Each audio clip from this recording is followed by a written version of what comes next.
Bapa yang rahmani, pada malam hari ini sebagaimana pujian yang kami naikkan kepadamu, sungguh benar Tuhan, kami hanya percaya dan bersandar kepadamu.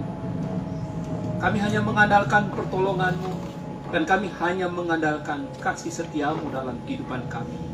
Karena hanya Yesus Kristuslah yang kepadanya dipercayakan kuasa atas surga dan bumi. Dan Yesus Kristus yang punya kuasa atas surga dan bumi. Yesus Kristus yang sama yang menyertai dan berjalan bersama dengan kami setiap hari.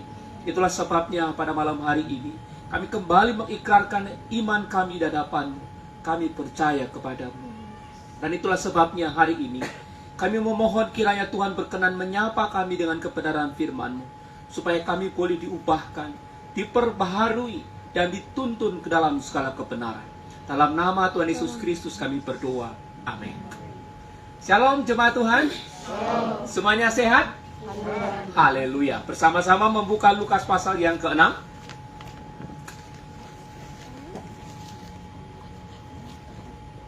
Lukas pasal yang ke-6 ayat 39 sampai dengan 45.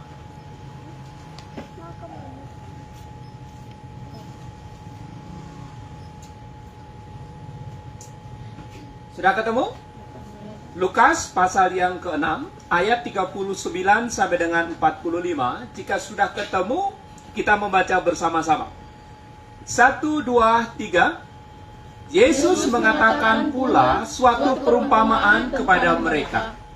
Dapatkah orang buta menuntun orang buta? Bukankah keduanya akan jatuh ke dalam lubang? Seorang murid tidak lebih daripada gurunya, tetapi barang siapa yang telah tamat pelajarannya akan sama dengan gurunya. Mengapakah engkau melihat selumbar di dalam mata saudaramu, sedangkan balok di dalam matamu sendiri tidak engkau ketahui? Bagaimanakah engkau dapat berkata kepada saudaramu, "Saudara, biarlah aku mengeluarkan selumbar yang ada di dalam matamu," padahal balok yang di dalam matamu tidak engkau lihat? Hai orang munafik, keluarkanlah dahulu balok dari matamu, maka engkau akan melihat dengan jelas untuk mengeluarkan selumbar itu dari mata saudaramu. Karena tidak ada pohon yang baik yang menghasilkan buah yang tidak baik, dan juga tidak ada pohon yang tidak baik yang menghasilkan buah yang baik. Sebab setiap pohon dikenal daripada buahnya. Karena dari semak duri orang tidak memetik buah ara, dan dari duri-duri tidak memetik buah anggur. Orang yang baik mengeluarkan barang yang baik dari perbendaharaan hatinya yang baik, dan orang yang jahat mengeluarkan barang yang jahat dari perbendaharaannya yang jahat. Karena yang diucapkan mulutnya meluap dari hatinya. Berbahagialah setiap kita yang membaca, merenungkan, dan melakukan firman Tuhan ini di dalam kehidupan kita setiap hari. Amin. Saudara-saudara, kita masih melanjutkan seri khotbah kita dalam minggu-minggu ini, di mana 2 minggu yang lalu kita sudah belajar tentang bagaimana seorang murid Kristus itu memiliki gaya hidup. Dan karena kita belajar tentang seorang murid Kristus itu menekankan pentingnya nilai-nilai kerajaan ketimbang nilai-nilai dunia. Seorang murid Kristus itu akan selalu mengutamakan apa yang baik dan apa yang benar di hadapan Tuhan, meskipun itu artinya aku harus menderita karenanya. Seorang murid Kristus tidak bersuka cita karena dunia ini. Seorang murid Kristus tidak bersuka cita karena capaian-capaian atau hal-hal yang ada dalam dunia ini. Tapi kesukaan murid Kristus adalah hidupnya berpadanan dengan Injil Kristus. Nah, minggu yang lalu kita belajar tentang praktek daripada kehidupan seorang murid Kristus. Dimulai dengan di ayat yang ke-27. Kasihilah siapa saudara? Nah, waktu KBS itu saya mencoba merekam kesaksian dari semua jemaat ya, teman-teman yang di KBS itu banyak yang mengelus dada. Aduh Pak Gembala, ini materi minggu ini sangat berat katanya. Kasihilah musuh. Bagaimana bisa Pak Gembala? Binatang saya dicuri. Bukan hanya binatang dicuri, keluarga saya dibuat sakit terus. Saya harus mencintai orang itu, mengasihi orang itu tanpa syarat. Wah, sulit sekali. Betul ya? Bagaimana mulut saya ini supaya tidak mengatakan kata-kata yang buruk, padahal kepadaku sudah diperkatakan kata-kata yang buruk. Bagaimana aku bisa memohonkan berkat kepada orang-orang yang jelas-jelas merugikan hidupku? Tapi inilah saya hidup murid Kristus. Setiap kali kita menyebut aku murid Kristus, kita harus siap hidup dalam aturan dan tuntunan firman Tuhan. Amin. Nah, hari ini saudara-saudara, kita belajar lebih dalam lagi. Seorang murid Kristus itu tidak munafik. Seorang murid Kristus itu tidak apa, saudara? Munafik. Tidak? Munafik. Apa sih munafik itu? Nah, saudara-saudara, di sini siapa yang pernah menonton film atau serial namanya Layangan Putus? Ada? Sebagian kita ada yang nonton, sebagian dari enggak? Enggak ya? Ya sudah bagus lah, enggak usah nonton. Karena itu akan menggemparkan kita semua, di mana di situ diceritakan ada tokohnya yang ganteng namanya Mas Aris. Ya, Mas Aris itu sudah punya istri, tapi Mas Aris itu punya teman spesial. Nah, akibatnya saudara-saudara, karena Mas Aris ini treatment teman spesialnya begitu rupa, istrinya sampai cemburu. Lalu istrinya ngomong apa? It's my dream, Mas, not her. Jangan senyum-senyum kalau pernah lihat, ya kan? Nah, saudara-saudara, siapa pemeran ini? Karena ini sangat booming sekali. Pemeran Mas Aris ini namanya Reza Rahardian. Jadi namanya Reza Rahardian, ketika dia main di film Layangan Putus, dia memerankan karakter yang namanya Aris. Tapi orang yang sama ketika main film yang lain, dia akan memerankan tokoh yang lain. Gara-gara dia pintar bermain peran, maka gajinya sangat besar. Jadi mengerti? Nah, kata munafik di dalam bahasa Yunaninya, akar katanya adalah orang yang pintar bermain peran. Orang yang pintar bermain topeng. Nah, kalau di dalam bahasa Indonesia, itu disebut sebagai orang munafik. Kalau bahasa kita, orang munafik itu adalah orang yang bermuka dua. Lain di depan, lain di Belakang. Jadi mengerti? Lain di depan, lain di belakang. Bermuka dua. Kalimatnya tidak sesuai dengan perkataannya. Dan Tuhan Yesus, saudara-saudara, di dalam teks kita hari ini mengajarkan kepada para muridnya waktu itu dan juga kepada kita hari ini. Ingat ayat 27, case-nya, kuncinya. Orang-orang yang mendengar firman-Nya, Tuhan mengajarkan kebenaran ini. Yaitu jangan munafik.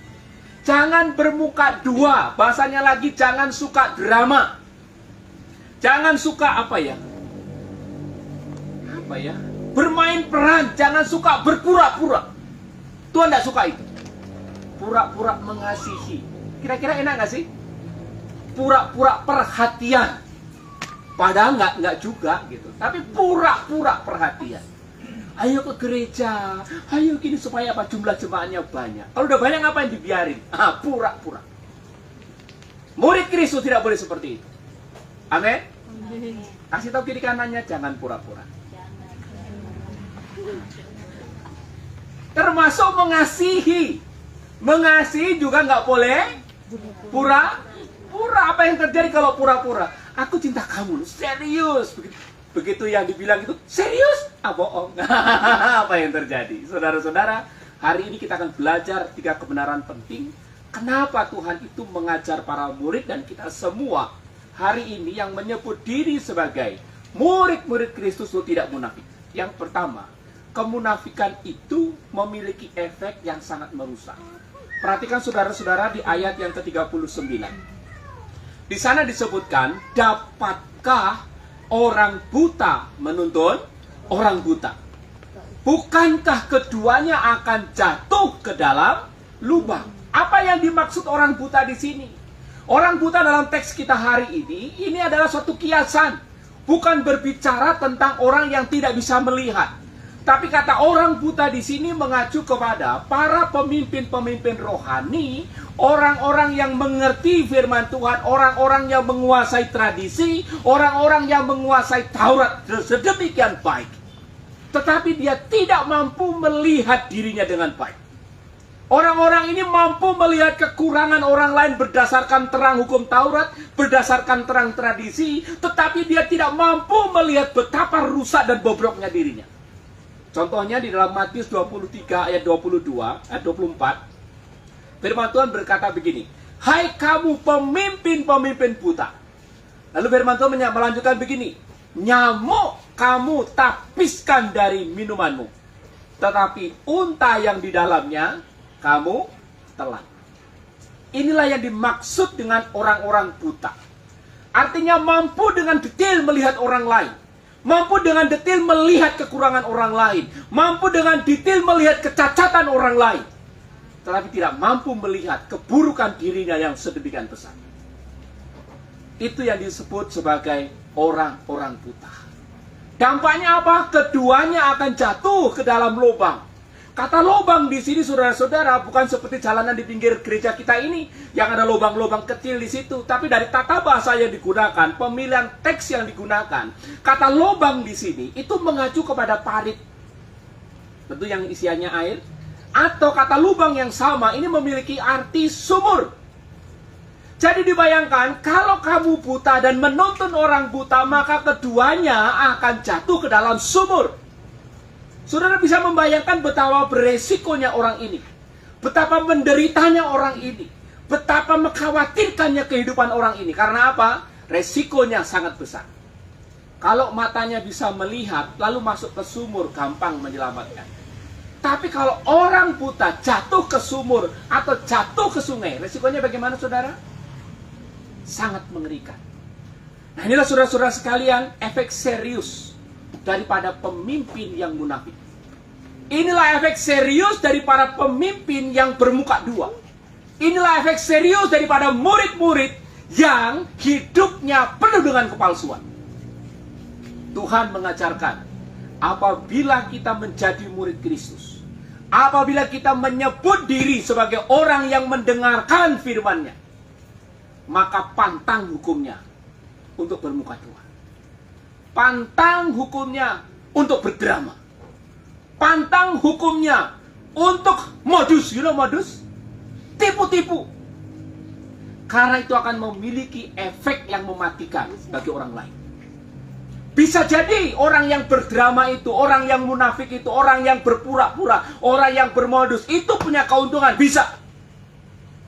Tapi risikonya akan membahayakan orang lain. Murid-murid Kristus pantang munafik. Murid-murid Kristus harus berani berkata ya di atas ya, tidak di atas tidak. Amin. Amin. Kasih tahu kiri kanannya, kamu pasti bisa. Amin. Kamu pasti bisa. Murid-murid Kristus harus radikal hidupnya. Minggu yang lalu kita sudah belajar mengasihi secara radikal. Hari ini saya mengajar lebih dalam lagi. Jadi saudara-saudara, oleh sebab itu, jika saat ini kita menyebut sebagai murid Yesus, jika hari ini kita menyebut, aku mendengarkan firman Tuhan, aku mengikuti sabda Tuhan, maka please mulai hari ini, hilangkan sikap pura-pura itu. Hilangkan sikap-sikap modus. Hilangkan kebiasaan-kebiasaan yang berdrama. Tuhan tidak suka itu. Amin. Hati saya itu sangat tersentuh hari Kamis kemarin, saudara. Ketika ada KBS, ada seorang ibu itu bercerita begini. Bagi saya, dapat sembako atau tidak, itu tidak penting. Karena itu nggak mengubah hidup saya. Bagi saya yang terpenting adalah mendapatkan firman Tuhan yang baik. Karena itu akan mengubah hidup saya. Waduh, hati saya senang sekali mendengar itu. Karena memang untuk itulah saudara-saudara. Coba perhatikan di kitab Kisah Para Rasul. Dari mulai jemaat mula-mula sampai dengan jemaat teraniaya, hingga berita Injil ini sampai kepada kita. Mereka bukanlah orang yang populer, mereka bukanlah orang yang berduit, mereka bukanlah penguasa, mereka bukanlah tokoh-tokoh politik. Tapi mereka adalah orang-orang yang cinta firman Tuhan. Hidup dalam kebenaran firman Tuhan. Akibatnya apa? Mereka militen. Susah atau senang, ikut Yesus. Makan atau tidak makan, ikut Yesus. Inilah semangatnya murid Yesus. Bukan gara-gara sembako. Paham di sini? Yang kedua, saudara-saudara, mari kita perhatikan ayat 40. Kenapa Tuhan Yesus mengajar murid-muridnya untuk tidak berlaku munafik? Ayat 40, mari kita baca bersama-sama. 1, 2, 3. Seorang murid tidak lebih daripada gurunya, tetapi kalau siapa yang telah tamat pelajarannya akan sama dengan gurunya. Baik, kita akan belajar dulu satu kalimat, yaitu yang telah tamat pelajarannya. Kata ini ditulis dalam bentuk perfect passive participle. Apa sih maksudnya Pak Gembala? Maksudnya begini. Kata telah tamat pelajarannya itu seperti begini. Tahu saudara ayam potong? Saya kalau kita ke pasar kan beli ayam potong. Rata-rata bentuknya, ukuran badannya sama. Kenapa kok bentuk ukurannya sama? Karena ayam potong itu punya standar pemeliharaan. Dari mulai menetas sampai umur 40 hari biasanya baru dijual. Kalau sebelum 40 hari kekecilan, kalau sudah lebih dari 40 hari kebesaran jadinya rugi. Jadi kata telah tamat pelajarannya itu seperti seekor ayam yang sudah digedein dan waktunya untuk dijual. Kata yang sama memiliki arti seperti tulang yang patah. Ya, tulang yang patah dirawat, dipulihkan sampai nyambung lagi. Begitu sudah nyambung lagi, maka bisa jalan dengan baik lagi. Kata yang sama itu juga bisa memiliki arti seperti jaring. Habis menjaring, ada banyak jaring yang rusak, lalu jaring itu disulam kembali, diperbaiki kembali, sampai rapi. Begitu sudah rapi, dia pakai jaring lagi, sehingga tidak ada ikan yang lepas. Dengan demikian, kata telah tamat pelajarannya, ini memiliki makna ia telah diperlengkapi sepenuhnya untuk tugas yang diberikan. Kata telah tamat pelajarannya memiliki arti dia sudah diperlengkapi untuk dapat fully functioning seperti yang dikehendaki. Sekarang bayangkan, jika yang mengajar itu adalah seorang yang munafik, jika yang mengajar itu seorang yang suka drama, jika yang mengajar itu adalah orang yang suka modus, jika yang mengajar itu orang yang suka pura-pura, apa yang terjadi dengan muridnya? Niru apa tidak? Niru apa tidak? Niru. Kalau yang mengajar itu suka modus, otomatis yang diajar niru cara modusnya. Kalau yang mengajar itu suka nipu-nipu, yang diajar pun suka nipu-nipu. Itulah sebabnya kenapa Yesus mengajarkan kepada murid-muridnya tidak boleh munafik. Karena kemunafikan itu menular. Nah, kebenaran yang sama saudara-saudara, ini memiliki efek samping yang kedua bagi kita. Apa? Perhatikan kalimat yang sama. Seorang murid dikatakan tidak lebih daripada gurunya. Kita menyebut diri sebagai murid Yesus. Berarti guru kita siapa? Yesus Kristus. Artinya apa saudara? Apa yang dialami oleh Yesus, kita harus siap mengalaminya. Amin. Saya ulang sekali lagi. Apa yang terjadi dan dialami oleh Yesus, kita sebagai muridnya harus siap mengalaminya. Apa contohnya? Yesus pernah dikhianati nggak? Pernah. Berarti kita pun harus siap dikhianati. Yesus pernah direndahkan? Pernah. Kita harus siap direndahkan. Bahkan orang yang terdekat dengan dia sekalipun mengkhianati dia. Siapa itu? Yudas. Itu kalau kita membaca naskahnya itu ngeri saudara-saudara. Karena waktu itu pada waktu Yudas menjual, si pembeli Yesus ini akan membunuh Yesus. Ini nggak tahu kayak apa Yesus itu karena kondisinya malam. Yudas bilang apa ini? Kalau saya bahasakan, gampang. Urusan siapa nanti orangnya bagaimana? Aku punya urusan. Yang penting bayaran lunas. Oke, lalu setelah dibayar lunas, Yudas ngomong, nanti orang yang aku peluk itu, yang aku cium itu, dialah orangnya dan tangkap dia. Betul ya? Begitu sampai di Taman Getsemani, Yudas bertemu dengan Yesus. Yudas mengatakan, Guru, memeluk Yesus dan mencium. Kalau ceritanya berhenti sampai di situ, Yudas kesannya bagus nggak? Bagus. Tapi tahukah saudara, perilaku memeluk, menyebut guru dan mencium itu justru tanda pengkhianatan yang sejati. Jadi mengerti itu? Pertanyaannya, saudara siap nggak mengalami hal yang sama?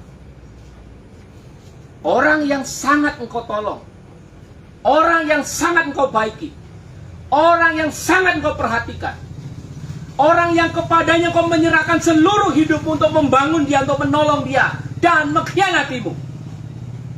Siapkah kau menerimanya itu? Murid Kristus harus siap mengalami itu. Murid Kristus harus siap mengalami itu. Yesus mati di atas kayu salib bukan karena dia punya dosa. Kalau kita baca teks Alkitab, Injil sinoptik disebutkan, orang-orang Yahudi, ahli-ahli Taurat, ahli orang-orang Farisi merasa sakit hati dengan Yesus. Akibatnya apa?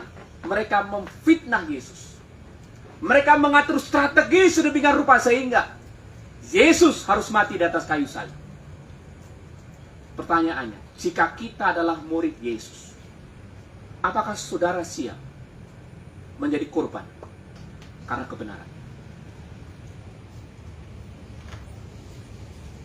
Apakah kita siap disalibkan karena kita melakukan kebenaran? Apakah kita siap disalibkan karena kita melakukan firman Tuhan? Seorang murid Kristus harus berani menerima apa yang diterima oleh Kristus. Amin, saudara-saudara. Ini membuat kita semua harus mulai mengevaluasi iman kita di hadapan Tuhan. Kalau kekristenan kita hanya karena datang ke gereja titik sama dengan orang Kristen, saya katakan hari ini tidak cukup. Kalau kekristenan kita hanya sebatas persembahan, bayar perpuluhan, tidak cukup. Tuhan mau hidupmu seutuhnya. Bukan uangmu, bukan hartamu. Ada yang lebih penting yang Tuhan mau. Tuhan mau hidupmu seutuhnya. Kasih tahu kiri kanannya, Tuhan mau hidupmu. Amin. Oh haleluya. Semua sekarang harus mulai mengevaluasi kebenaran ini. Selain kita tidak boleh munafik, karena munafik itu menularkan hal yang buruk kepada orang lain. Firman Tuhan di ayat 40 ini mengajak kita semua mengevaluasi dan mempersiapkan diri kita. Kalau kita menyebut diri sebagai murid Kristus, kita harus siap mengalami apa yang dialami oleh Yesus. Bahkan kita harus siap dikorbankan karena kita melakukan kebenaran. Amin. Nah, kalau tadi tuh amennya rame, sekarang mulai Pak Gembala. Amin saja dah. Daripada ribet gitu kan ya, amin saja. Tapi saudara, sebagai hamba Tuhan, saya harus mengajar yang benar. Ini tanggung jawab saya. Ini visi yang Tuhan berikan untuk gereja kita.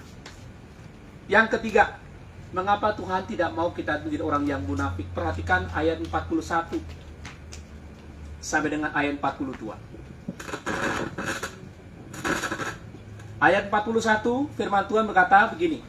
Mengapakah engkau melihat apa saudara? Selumbar di dalam mata saudaramu, sedangkan apa di sana? Balok di dalam matamu sendiri. Ternyata saudara-saudara, kenapa kok Tuhan itu sangat melarang kita murid-muridnya berlaku munafik? Karena yang ketiga, kemunafikan itu membuat kita lupa diri. Haleluya. Kemunafikan itu membuat kita lupa diri. Perhatikan teks di ayat yang ke-41. Di sana ada dua istilah yang namanya selumbar dan yang kedua namanya balok. Apa itu selumbar? Selumbar itu begini, karena di teks ayat 41 ini Tuhan Yesus itu menggunakan ilustrasi pertukangan. Tentunya kita pernah kan lihat di kampung orang menggergaji. Menggergaji kayu tahu ya? Begitu kayu itu digergaji, lalu ada serbuknya. Tahu ya serbuk kayu itu? Nah, serbuk kayu itu tiba-tiba tertiup angin. Begitu sudah tertiup angin, masuk ke mata. Kira-kira pedas nggak di mata? Pedas. Tapi barangnya kecil atau besar? Kecil. Itu yang dimaksud selumbar di sini. Tahu ya, selumbar. Nah, sekarang yang dimaksud balok itu apa? Yang dimaksud balok di sini, kalau dalam menurut teksnya, itu adalah sebuah kayu yang sangat besar. Di dalam membangun rumah itu ada istilahnya sokoguru, yaitu kayu yang di tengah yang menjadi sandaran daripada kayu-kayu yang lain. Otomatis yang dinamakan balok ini adalah sesuatu kayu yang sangat besar. Bisa dimengerti ya? Lebih besar dari kayu-kayu yang lain karena menjadi sandaran daripada kayu-kayu di dalam rumah itu. Jadi perhatikan dalam bagian teks ini dikatakan, selumbar di mata saudaramu, engkau apa di sana? Dapat? Perhatikan dulu 41, ayat 41. Mengapakah engkau apa di sana? Melihat Selumbar di dalam mata saudaramu, sedangkan balok di dalam mata sendiri tidak engkau ketahui. Perhatikan baik, orang yang munafik itu mampu melihat kekurangan kita sekecil apapun. Mungkin dia akan melihat kesalahan kita yang besar tidak ada, yang sedikit kecil lagi nggak ada, sampai dicari-cari sampai yang nggak kelihatan pun dia bisa lihat. Itu orang munafik. Orang munafik itu, saudara-saudara, mampu melihat kesalahan kita yang sebenarnya tidak signifikan. Tapi dia bisa tunjukkan itu. Kurang ajar orang ini. Tetapi, keburukannya, kebobrokannya, ketidakbecusannya, dia tidak bisa melihat. Digambarkan antara selumbar dengan balok. Itulah kenapa Tuhan Yesus berkata, jangan jadi orang munafik. Karena membuat lupa diri. Orang model seperti ini sibuk menilai orang lain, sibuk menghakimi orang lain, sibuk mencari-cari kesalahan orang lain, tetapi lupa melihat, menilai, dan mengevaluasi diri. Masih ingat di teks yang di atasnya, sibuk menghakimi, sibuk menghukum, sibuk membenci. Dia lupa bahwa dirinya tidak jauh berbeda dengan orang yang sama. Saudara-saudara, inilah bahayanya daripada orang-orang munafik ini. Bukan hanya akan membahayakan orang lain, bukan hanya akan menularkan kepada orang lain, tetapi juga akan membuat dirinya lupa diri. Seorang murid Kristus tidak boleh munafik. Seorang murid Kristus tidak boleh bermuka dua. Seorang murid Kristus tidak boleh berpura-pura. Kalau di dalam kitab Wahyu nggak boleh suam-suam.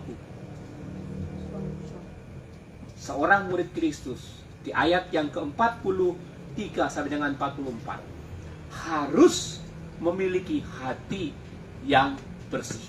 Hati yang bersih. 1, 2, 3. Hati yang bersih. Perhatikan ayat 43 sampai dengan 44. Di sana disebutkan, karena tidak ada pohon yang baik yang menghasilkan, karena tidak ada pohon yang baik yang menghasilkan buah yang tidak baik, dan juga tidak ada pohon yang tidak baik yang menghasilkan. Jadi saudara-saudara, kalau pohonnya baik, pasti akan menghasilkan buah yang baik. Pohon yang tidak baik akan menghasilkan. Paham di sini? Sekarang pertanyaan saya, kita ini pohonnya baik atau tidak baik? Saya mengetes kemampuan ibu bapak sekalian menangkap khotbah seri kita. Kita ini pohonnya baik atau tidak baik? Baik. Baik, Ibu Maili luar biasa. Regu B, kita pohonnya baik atau tidak baik? Nah, Regu C bilang enggak. Regu B? Baik. Oh, ini luar biasa kamu ya. Kamu perhatian dari khotbah minggu yang lalu ya. Perhatikan sekarang ayat 36. Ayat 36. Hendaklah, kita baca sama-sama ya. 1, 2, 3. Hendaklah kamu murah hati sama seperti Bapamu adalah murah hati. Hendaklah kamu murah hati sama seperti Bapamu. Jadi kita disebut sebagai anak-anak siapa? Bapak. Anak-anak Bapa. Bapak kita murah hati enggak? Murah hati. Murah hati kalau kita baca ayat yang ke-35. Allah yang maha kasih ia baik terhadap orang-orang yang tidak tahu berterima kasih dan terhadap orang-orang yang jahat. Jadi kalau begitu pohon kita baik enggak nih? Baik. Baik. Sumber kita baik enggak? Baik karena kita disebut sebagai anak-anak Allah. Jadi kalau kita anak-anak Allah, sudah wajar kalau kita menghasilkan apa yang baik. Paham di sini? Kalau kita sudah punya sifat yang baik, sudah wajar kalau kita melakukan hal-hal yang baik. Contohnya begini loh saudara, kalau itu es, lalu mengeluarkan asap dingin, itu wajar nggak? Wajar, karena ya es itu memang dingin. Tapi kalau air mendidih, dipegang dingin, itu tidak wajar. Paham di sini?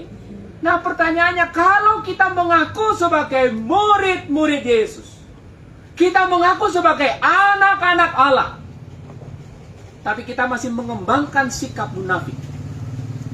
Kita masih mengembangkan sikap mengasihi tapi melihat muka. Kita masih mengembangkan sikap membeda-bedakan. Kita masih mengembangkan sikap membalas kejahatan dengan kejahatan. Kita ini anaknya siapa?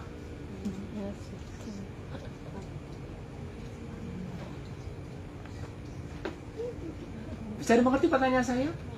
Kalau Bapak kita ini baik, kalau Bapak kita ini murah hati, tapi kita ini pelit, anak siapa kita ini?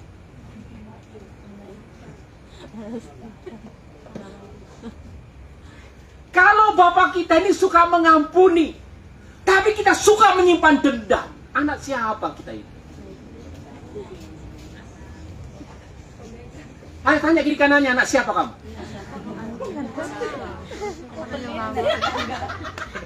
Anak tetangga kah? Mari saudara kita serius dengan kebenaran firman ini. Kalau Bapak kita ini murah hati, bahkan kepada orang yang tidak tahu berterima kasih pun dia tetap menunjukkan cinta kasihnya. Lalu kita ini masih suka membenci, mendendam, menyakiti. Anak siapa kita ini? Anak iblis. Pohon yang baik akan menghasilkan apa saudaraku? Jadi kalau kita mengaku pohonnya itu Yesus Kristus, sampai kita nyanyikan Yesus pokok, terus sampai goyang-goyang gitu kan, sampai dangdutan gitu kan ya. Kitalah caranya, tinggallah di dalamnya, gitu kan ya. Kita nyanyinya kayak begitu. Tapi buah yang kita hasilkan, kebencian, dendam, kemarahan, tampar pipi kiri, Balas dengan pentukan. Balas tinjukan. ya kan? Tampar pipi kiri, rumah sakit, kuburan. Anak siapa kita ini? Saudara, saya mau kita memperhatikan teks ini dengan serius. Pohon yang baik akan menghasilkan buah yang baik. Pohon yang tidak baik akan menghasilkan buah yang tidak baik. Oleh karena itu saudara-saudara, hari ini saya mengajak kita semua menjaga kemurnian hati kita. Karena perbuatan kita memancarkan apa yang ada di dalam hati kita. Mari izinkan Yesus mengoreksi hidup kita. Ingat, kita ini anak-anak Bapa. Kalau Bapa kita murah hati, Bapa mau kita pun murah hati. Kalau Bapa bilang nggak boleh munafik, Bapa pun akan mengajari kita untuk tidak munafik. Sehingga mulai hari ini saya menyatakan kepada kita semua, jika pulang dari tempat ini Tuhan akan memurnikan hatimu, terimalah itu. Karena Tuhan tidak mau kita jadi anak-anak, jadi murid-murid yang munafik. Tuhan akan mengizinkan berbagai macam situasi dan kondisi hadir dalam kehidupan kita. Untuk apa? Untuk memurnikan kita. Seperti pohon anggur yang punya carang, punya buah, pun dibersihkan. Tujuannya apa? Supaya menghasilkan banyak buah. Engkau dan saya adalah anak-anak Bapa di surga. Bapa di surga begitu mengasihi kita sampai memberikan Kristus mati di atas kayu salib. So, Bapa mau kita menghasilkan buah yang baik. Jika hari ini masih ada buah yang tidak baik, Tuhan akan memurnikan hidup kita. Terimalah itu. Sambutlah itu dengan penuh sukacita. Jangan tolak. Jangan tolak. Karena kalau Tuhan sudah punya mau, tidak ada yang bisa menghentikan. Amin. Kalau Tuhan mau kita menghasilkan buah yang baik, Tuhan akan mengerjakan itu. Tadi di chapter buah anak kubu, saya bilang kepada jemaat, coba pilih satu di antara dua. Lebih baik kamu bertobat sekarang, atau tunggu Tuhan mempertobatkan kamu. Pilih yang mana? Pertanyaan ulang ya. Lebih baik bertobat sekarang dengan kesadaran sendiri, atau tunggu Tuhan yang mempertobatkan? Pilih yang mana? Hah? Tobat sekarang ya? Oh haleluya, puji Tuhan. Karena biasanya kalau Tuhan yang mempertobatkan, itu panjang ceritanya. Jadi jika hari ini Tuhan sudah menegur kita, please berhenti di situ. Jangan lanjutkan. Kasih tahu kiri kanannya, jangan lanjutkan. Kalau Tuhan sudah tegur, please jangan lanjutkan. Lu gue.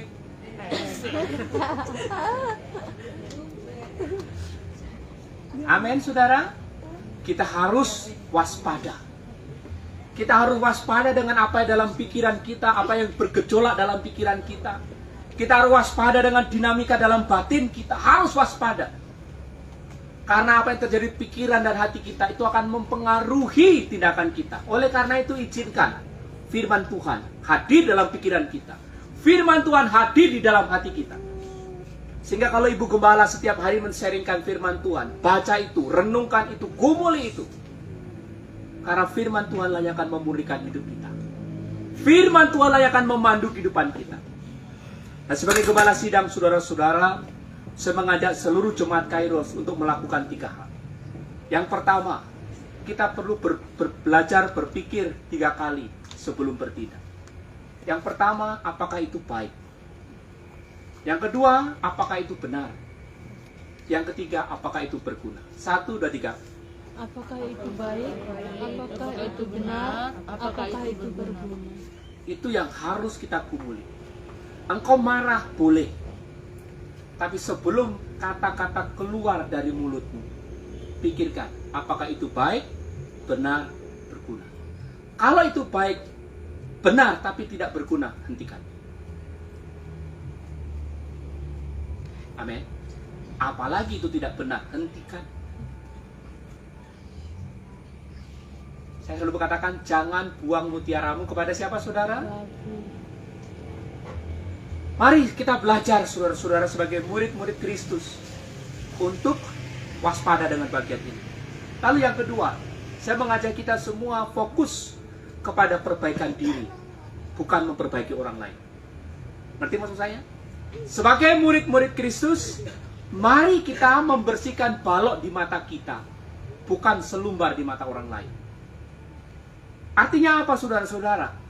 Kita selalu mengevaluasi dan mengoreksi diri. Karena saya percaya, pengenalan diri yang baik akan membuat kita tidak gampang menghakimi orang lain.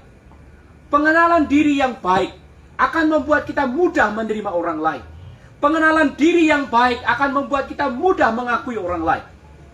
Tapi pengenalan diri yang buruk akan membuat kita mudah menghakimi orang lain. Contohnya begini. Saya sebagai hamba Tuhan, bersyukur saya diberikan anugerah ini. Tapi pertanyaannya, saya punya dosa nggak sih? Punya. Saya punya dosa yang besar, hanya beda bentuk dengan saudara-saudara. Dan oleh karena itu, saya tidak punya hak menghakimi saudara-saudara. Hak saya cuma satu. Saya mengasihi saudara sekalian, seperti Kristus mengasihi saya. Amin. Engkau jatuh, aku nggak akan berkata, kamu si dosa nggak pernah dengar-dengaran. Saya akan datang dan akhirnya memimpin. Ayo kita jalani sama-sama, perbaiki hidup bersama-sama. Karena menghakimi itu bagiannya Tuhan. Mengasihi itu tugas saya. Amin. Menghakimi bagiannya siapa? Tuhan. Mengasihi bagian. Saudara-saudara, yang kedua, mari kita fokus kepada perbaikan diri. Gak usah urus dosa orang lain. Dosa kita sudah banyak. Gak usah urus kelemahan orang lain. Cacat celah kita pun berjibun. Gak usah urus kelakuan orang lain. Kita pun gak lebih baik daripada dia. Mari kita izinkan Roh Kudus menerangi hati kita. Roh Kudus mengoreksi hati kita. Dan yang ketiga, mari kita terus bersemangat mengembangkan prinsip nilai kerajaan Allah. Yang pertama, di ayat yang ke-21, kita selalu merasa diri miskin di hadapan Tuhan. Jangan pernah sombong di hadapan Tuhan. Karena berbahagialah orang yang miskin, karena kamulah yang empunya kerajaan Allah. Berbahagialah dan bersukacitalah, karena aku kepadamu difitnahkan segala yang jahat. Ini harus kita latih setiap hari. Kiranya Tuhan menolong kita semua. Mari kita berdoa. Bapa di dalam kerajaan surga, kami bersyukur untuk firman yang boleh kami renungkan bersama-sama. Dan kami sungguh menyadari kami masih jauh dari kebenaran firman. Hidup yang kami hidupi sekarang ini adalah kehidupan yang sering kali bertentangan dengan isi hati Tuhan. Bahkan kami memakai nama Tuhan. Kami menyebut-nyebut nama Tuhan untuk membenarkan perilaku dan motivasi kami yang jahat. Kiranya Tuhan mengampuni kami. Sehingga mulai malam hari ini kami mulai berlatih untuk benar-benar hidup dan menghidupi kebenaran firman-Mu itu. Tolong Tuhan untuk kami boleh melangkah selangkah demi selangkah untuk terus berjalan bersama dengan Tuhan. Hidup di dalam kebenaran firman Tuhan. Sehingga hidup yang kami hidupi setiap hari akan meninggalkan jejak-jejak yang memuliakan nama Tuhan. Dan menjadi saksi yang baik bagi kemuliaan nama Tuhan. Dalam nama Tuhan Yesus Kristus kami berdoa. Amin.